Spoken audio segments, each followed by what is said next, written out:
Revelation chapter 4. Last week we started this section, so we've been in Revelation since the beginning of the year. We're just now in chapter 4. We made it through 2 verses last week. Don't know how far we'll get this week. We might get through verse 6. That's the goal. Our goal is to make it through verses, actually maybe 6 and 7. We'll see. But if you remember this section, it's talking about the throne of God. So remember, God is trying to encourage people before He tells them about all the bad stuff that's going to happen throughout the rest of Revelation. He is telling them about the reality of His throne and His sovereign power. And if you'll remember, we said that the churches felt like they were under the shadow of Caesar's throne. They were being oppressed by Rome, and so they felt like they were under the shadow of Caesar's throne. But not just that, John mentions that they're also dealing with Satan. The Bible literally says that they are where Satan's throne is, where Satan dwells. And so there's this other throne that's overshadowing even Caesar's throne. But then John's whole point in bringing this to our attention, and God's whole point in bringing this to our attention, is to remind them, well, there's an even greater throne. There's a bigger throne that overshadows all of that, and this is the reality that we are to focus on. That no matter what we see and no matter what we experience, no matter how out of control things seem, the whole point was God is in control. All right, so y'all keep that in mind, and I'm going to make some room on our whiteboard because we're going to continue talking about the throne of God, and we're going to see some interesting descriptions and some interesting creatures, potentially, that are around the throne, and we get to see more of this theme brought to reality. So look at verse 3 with me. And he who sat there had the appearance of jasper and carnelian, and around the throne was a rainbow that had the appearance of emerald. So we're still getting this throne scene, and and there's some debate about whether or not this is actually jasper as we know it, because if you've seen jasper today, it's a pretty dull color. It's not very bright or reflective at all. It's pretty dull unless you polish it up. And so there's some debate about whether this is actually jasper or whether it's actually diamond. But the point is that John doesn't really have the words to describe what he's seeing. He is trying to use the best human words we have available. And so he's seeing this brilliant scene before him, and he's like, it's kind of like jasper. It's kind of like carnelian. It's this stunning, breathtaking scene. He's looking at the throne of God. He's seeing the glory of God. And if you can imagine this, it's almost like looking in the greatest kaleidoscope you've ever seen in your life, right? I don't know if you've ever looked through a kaleidoscope, but you see all these different shapes and all these different colors. And if you tried to describe to someone what you saw in a kaleidoscope, it wouldn't make a lot of sense, would it? You'd be like, well, there's kind of this color and it's kind of this shape, but you're taking in so much it's hard to describe. And that's what John is saying here. He is overwhelmed by the beauty of the glory of God. It is stunning and it is jaw-dropping. And then here's the interesting thing. Okay, I can't draw. So let's imagine, I've already probably messed up, but let's imagine this is our throne. We're in the heavenly throne room with an uneven throne. And John says he sees something else here that's really interesting. What does he see there? You see in verse 3, it says that God is literally surrounded by something. What is he surrounded by? He's surrounded by a rainbow. Now, there's some debate about whether or not this actually goes all the way around, and you can kind of just put some, let's pretend this is a dotted line, because we don't know. It's hard to decipher from the Greek, but nonetheless, it's a rainbow. Maybe it's reflecting because of what's in front of it, which we'll talk about in a little bit. But there's a rainbow around God. And this is an important biblical symbol, isn't it? What does the rainbow call to mind? The promise, okay? The promise of what? What's the story? What's the narrative? The flood, right? So God floods the entire earth, and then after the flood subsides, God places what in the sky? A rainbow. And it was a sign of His promise. It was going to be a sign of His covenant promise to not just Noah, but the entire human race, that He would do what? Never flood the earth in such again that it wipes out all of humanity. And so we need to just not, you can't just read over this and go, oh, okay, well, there's like a rainbow around God or something. It's calling to mind this very specific thing. Let me ask you this. You're reading this, okay? Almost anyone can say, okay, there's a rainbow around God that calls to mind the flood. I'm thinking about that. It's a sign of His covenant and His promise to do this. But here's my question. Why is it important for us to know this right now? Think about where we are in Revelation. Think about what's going on. Why would it be so essential to depict this scene now rather than later? It didn't happen by accident. Y'all know that, right? Everything in the Bible is intentional. So why now? Set the tone. How so? It shows the ultimate reality. Okay. That God's throne is preeminent over all, as He's about to describe all this chaos with other rulers. Okay, you're on the right track, but why the rainbow? It's one thing to focus on the throne. Okay, bad stuff's coming, God's sovereign, He's in control. But why the rainbow? It's not just because it's there. Explain the way of judgment. Possibly. Anybody else? Remind us of the covenant that was made in Genesis. Okay. Let me ask you this. What happens when Christians suffer? Or when tragedies come? Or when life seems chaotic and everything's falling apart and you've got a bunch of stuff going on in your life and you're going, I don't have the answers for this. I don't know what's going on. What's a typical response, even by people who would call themselves Christians? Despair. Okay. Don't people often go, where are you, God? Where are you at in this situation? Do you not see what is happening all around me? Do you not see how my life is chaos? Why didn't you intervene here? Were you unaware? Are you unwilling? What's the problem? Are you all good? Are you all powerful? If so, why is my life like this? They're asking, where are you? And if you were good, and if you really loved me, you wouldn't be allowing this to happen to me. How does the rainbow speak to that? We're tempted to feel like God has forgotten us, and like God has forgotten His promises, and like God's forgotten His covenant, and yet you look in heaven and you see that God is literally surrounded by a reminder of His covenant faithfulness. God has not forgotten His promises. God is not unaware of what's going on. He's not forgotten His covenant either. He's literally at all times surrounded by this symbol of His covenant faithfulness. So it's literally a testament to His covenant faithfulness, and it's meant to remind us of that. I mean, how important is this for us to remember today as Christians? That no matter what we're enduring, no matter what we will possibly face in the future, God will always remember His promises. That He will always remember His covenant, that He will never fail to come through on His promises, and He will never break covenant with us. That's the reminder we need. That's why God says they need to see this scene now. They need to know the reality of what's going on now, that I'm not just sovereign, but I'm also faithful, and I am a covenant-keeping God, that I know my people, and I am here for them. That's exactly what these churches needed. We can trust Him and rely on Him at all times because He is a covenant-keeping, faithful God.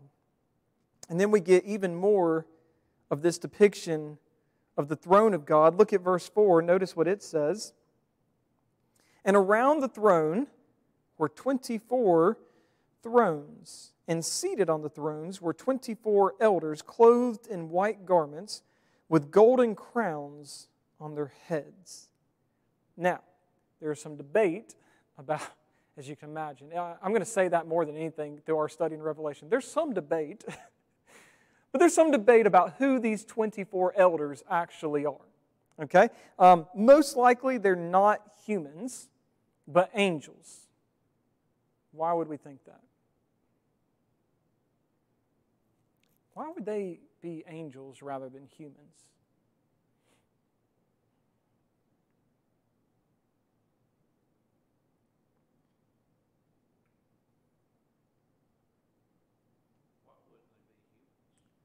Very good question. It's like another way of asking the question that I asked.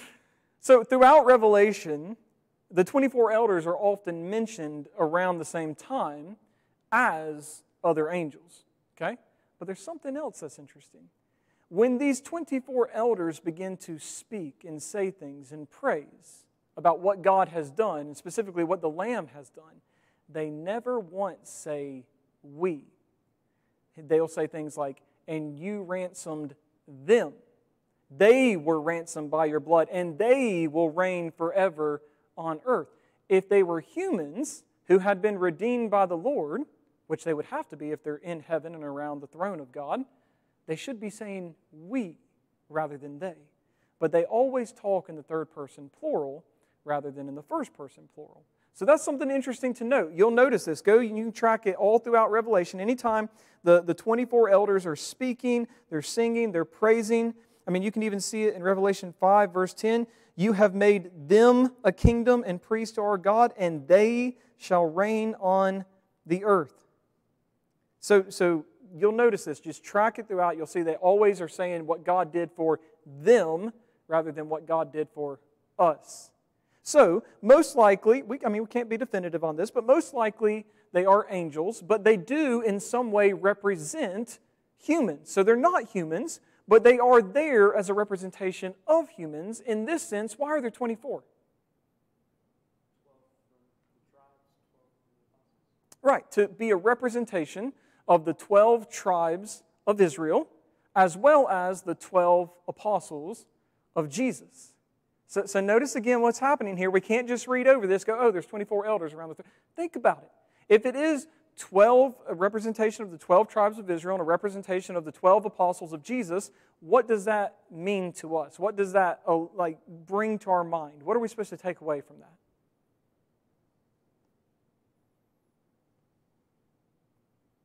It's God's way of picturing the redeemed people of God as a whole, spanning both testaments.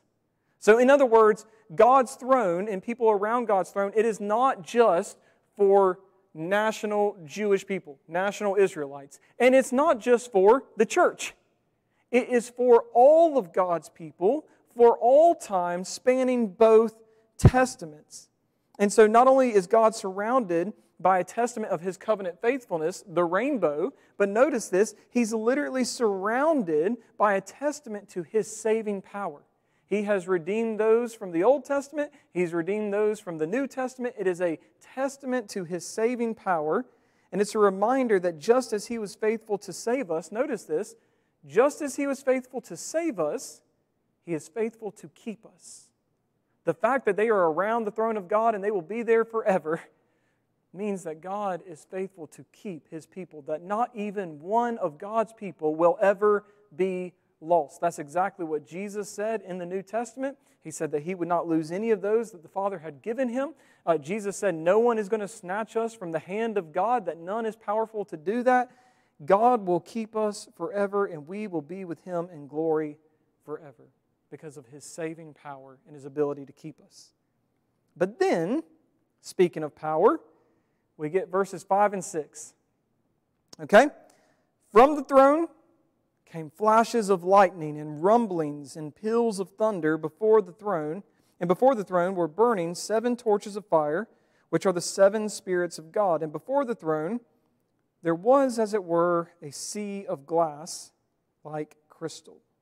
Now, you can just see from this, the first part of this description here, it clearly speaks of God's power, right? Notice what's happening. You have rolls of thunder, peals of lightning, and this recalls a famous biblical scene where you have the presence of God, and around the presence of God, you have thunder and lightning, a terrifying scene. Anybody think of it? Which one? Yeah. All right, you got Mount Sinai. It recalls the scene at Mount Sinai. So this is from Exodus 19, verse 16. This is when the Lord called Moses up on the mountain to receive the law from him. And it says in Exodus 19, 16, on the morning of the 3rd day, there were thunders and lightnings and a thick cloud on the mountain and a very loud trumpet blast, so that all the people in the camp trembled. I would too. That would be terrifying, right? And so we see that Sinai was a reflection of the heavenly throne room, which is pretty cool when you think about it. So if you have Mount Sinai here, and you have all this lightning that's going on. That doesn't look like lightning, but let's pretend that it does. And thunder, and it's this amazing scene because you remember that it says that the Lord's presence had descended on Sinai. All that is doing is reflecting the reality of the heavenly throne room. And so you're getting a picture of heaven here on earth because the presence of God has descended, and you're seeing what it is like to be in the presence of the Lord. And listen to me, folks, it is terrifying to be in the presence of the Lord. There's thunder, there's lightning, and it's showcasing His power. But I want you to notice here, it's a stark contrast, okay? To God's people, He is loving, He is kind, He's faithful, He's a God of covenant faithfulness. He has limitless power. This thunder and lightning is radiating from Him, so it's a reminder that He is loving and merciful to save, but He's also powerful enough to conquer and judge. So if you are going before the throne of God, if you have been redeemed by the Lord Jesus Christ, you have no reason to fear. It is a terrifying scene, but there's no reason to fear. But if you are not a believer in Jesus and you've rejected the gospel of Christ, can you imagine walking to the throne of God and you see that lightning, you hear that thunder, you feel the trembling of the temple, as Isaiah would tell us about in Isaiah chapter 6, and you know that there is absolutely nothing to hold back that wrath and that power from coming after you. It's a terrifying scene that's depicted here. And it says, and again there in Revelation, it says that before the throne were 7 torches of fire, which are the 7 spirits of God. And so remember, we said in Revelation, when you read 7 spirits of God, it's a way of saying the fullness of the manifestation of the Holy Spirit. And so right there at the throne of God, you have the full manifestation of the Holy Spirit. And then we see something very interesting. You want to talk about His power, it says that there's a crystal sea before His throne. Now, what do you think of when you think of a crystal sea? We've all thought about that. We've heard about it. You know, in heaven there's a crystal sea. What comes to mind? And why would that relate to power? The sky? Okay, interesting. The waters above. Okay, firmament. Okay, very interesting. A nice Near Eastern thought there. Do I know? Cleanliness. Okay, that's another possibility. Anybody else? What comes to mind? When you think of a crystal sea, do you think most people think of this literally? There's a sea, it's crystal. Maybe, like a sparkling diamond? Okay. So it says there's a crystal sea, something looks like glass. So keep in mind, first and foremost, John is under the inspiration of the Holy Spirit just describing what he saw. Okay, he goes and he looks at the throne and he sees that there's this massive thing in front of the throne and it looks kind of like glass, but in some way it's not glass. It's kind of like a crystal sea, whatever that might be. And it's important to note here, as we're studying Revelation, that when the Bible uses the word sea, and especially in Revelation, so you can just mark this word. There's a very important word throughout Revelation. Whenever it uses sea, it's associated with the place that gives rise to evil and chaos. The sea, in Revelation, and actually throughout the Bible, we can track this, the sea gives birth or gives rise to evil and chaos.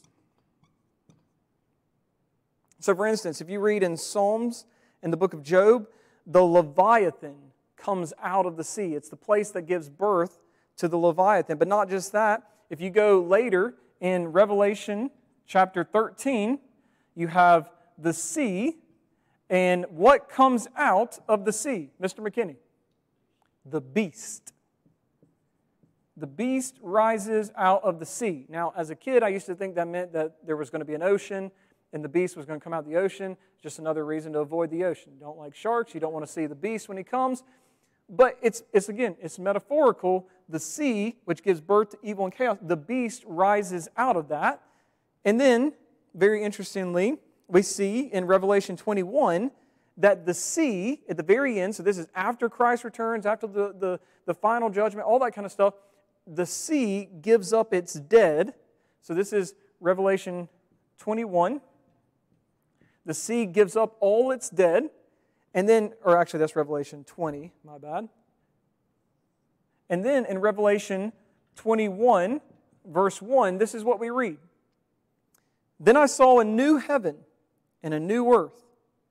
For the first heaven and the first earth had passed away, and the sea was no more. Now think about that, okay? We're trying to understand Revelation. And John says, hey, let me tell you about what's coming. This is great, okay? There's going to be a new heaven. There's going to be a new earth. The old ones have passed away. Oh, and by the way, the sea is no more.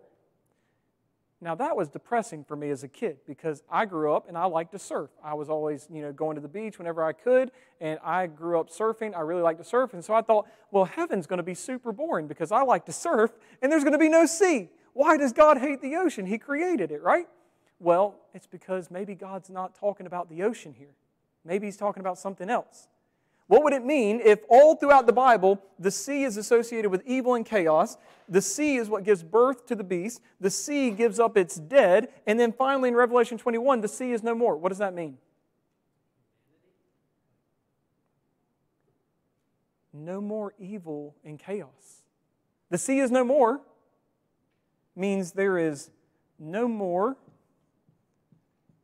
evil or chaos. Doesn't that sound like the perfect description of glory? How can you have glory and there be evil and chaos? Well, it's not going to be that way because there will be no more sea. And what's actually interesting, you note that in Revelation 15:2, so this is very interesting. We'll shove it right in here. Revelation 15:2, put it right there. Revelation 13, the sea gives birth to the beast comes out of the sea. Well, Revelation 15:2 says this, and I saw what appeared to be a sea of glass mingled with fire. What does that sound like? Well, we just read in Revelation 4, right? A sea of glass, crystal sea.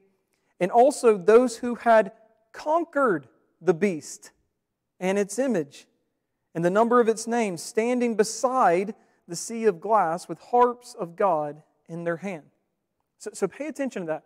Revelation 13, the beast arises out of the sea in its chaos, but Revelation 15 says that the sea is now calmed and like glass.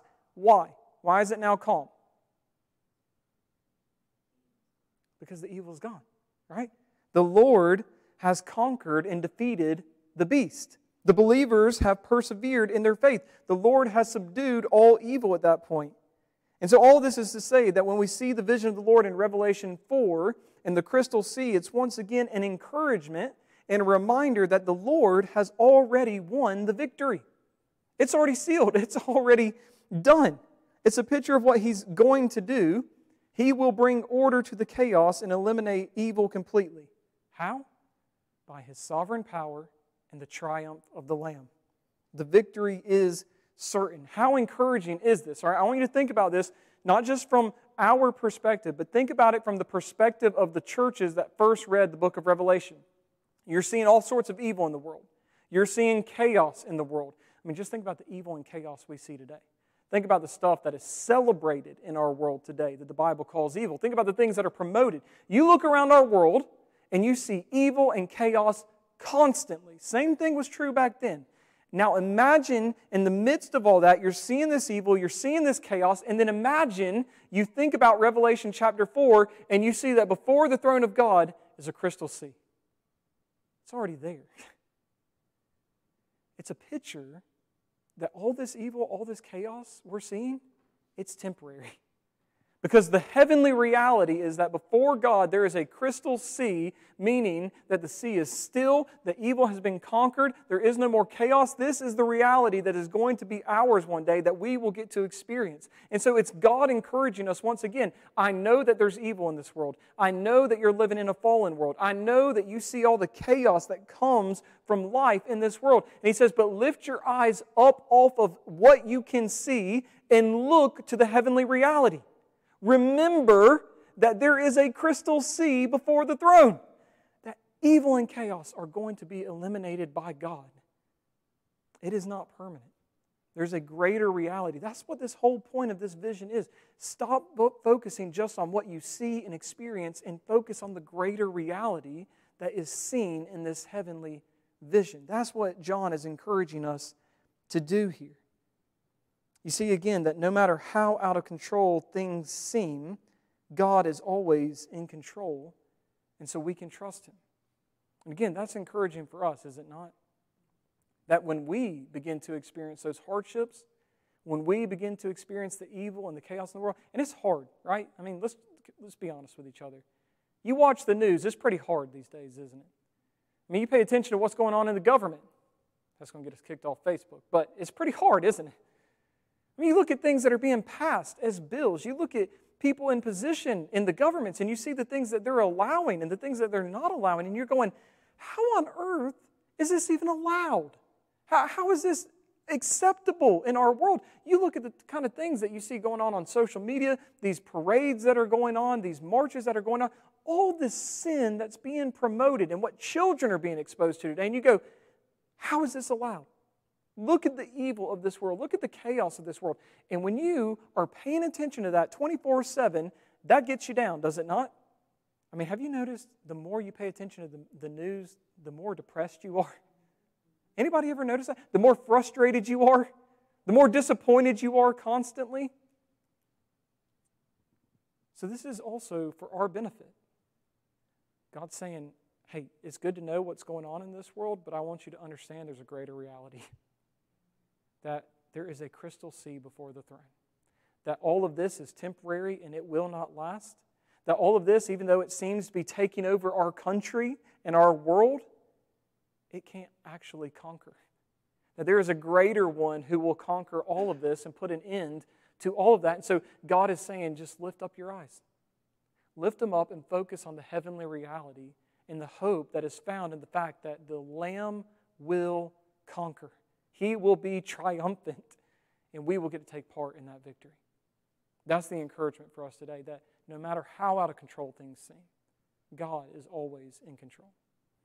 And that's as far as we're going to get. But I encourage you, come back and join us next Wednesday when we get to talk about these four living creatures who are full of eyes in the front and behind, and they have a face like a lion and an ox and a man and an eagle, and they have wings, and they are full of eyes all around their whole bodies. If you're interested in knowing what that's about, come back next week. All right.